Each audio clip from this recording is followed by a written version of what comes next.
హే all, welcome back MVR Constructions. Project 4లో work వచ్చేసి plinth బీమ్లో జరుగుతుందని తెలుసు కదా మీకు. సో ప్లింత్ బీమ్ అనేది మొత్తం సపరేట్ అనేది మొత్తం అంతా కంప్లీట్ చేసేసారు, పార్టిషన్స్, బెడ్రూమ్స్ అన్నీ. సో దాని తర్వాత సైడ్స్ అనేవి కట్టుకున్నారు వచ్చి ఆఫ్టర్నూన్ వరకు half of the part complete చేశారు. ఇంకా ఆఫ్టర్నూన్ 3 నుంచి వర్షం వచ్చేలా ఉంటే వెళ్ళిపోయి టుమారో మార్నింగ్ 6కి వచ్చేస్తామని చెప్పారు అనమాట.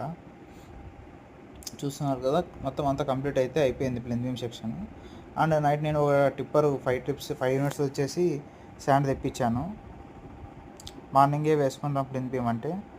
మార్నింగే మన వాళ్ళు మిల్లర్ సెట్ చేసేసుకొని M25 గ్రేడ్తో ప్లింత్ బీమ్ అనేది వర్క్ స్టార్ట్ చేసుకున్నారు అనమాట. అండ్ సైడ్స్ కొన్ని పెండింగ్ ఉన్నాయని చెప్పారు కదా, వాళ్ళు మార్నింగ్ పాపం వచ్చి వాళ్ళు కూడా స్టార్ట్ చేసుకున్నారు వర్క్. సెంటరింగ్ వాళ్ళు ఒక సైడ్స్ పెడుతుంటే వీళ్ళు మన వాళ్ళు M25 గ్రేడ్తో స్టార్టింగ్ నుంచి వేసుకుంటూ వచ్చారనమాట. మొత్తానికి ఇది కంప్లీట్ అవ్వడానికి ఈవినింగ్ 6:45, 7 అయింది అరౌండ్. ఎందుకంటే పెద్దదిగా సైజు అండ్ పార్టిషన్స్ కూడా ఎక్కువ ఉన్నాయి మనకి, అందుకని లేట్ అయిపోయింది. కానీ మొత్తానికి చాలా క్లియర్గా నీట్గా వచ్చిందనమాట. చాలా ఓపికతో చేశారు మన వాళ్ళు కూడా. Okay, see you tomorrow, bye.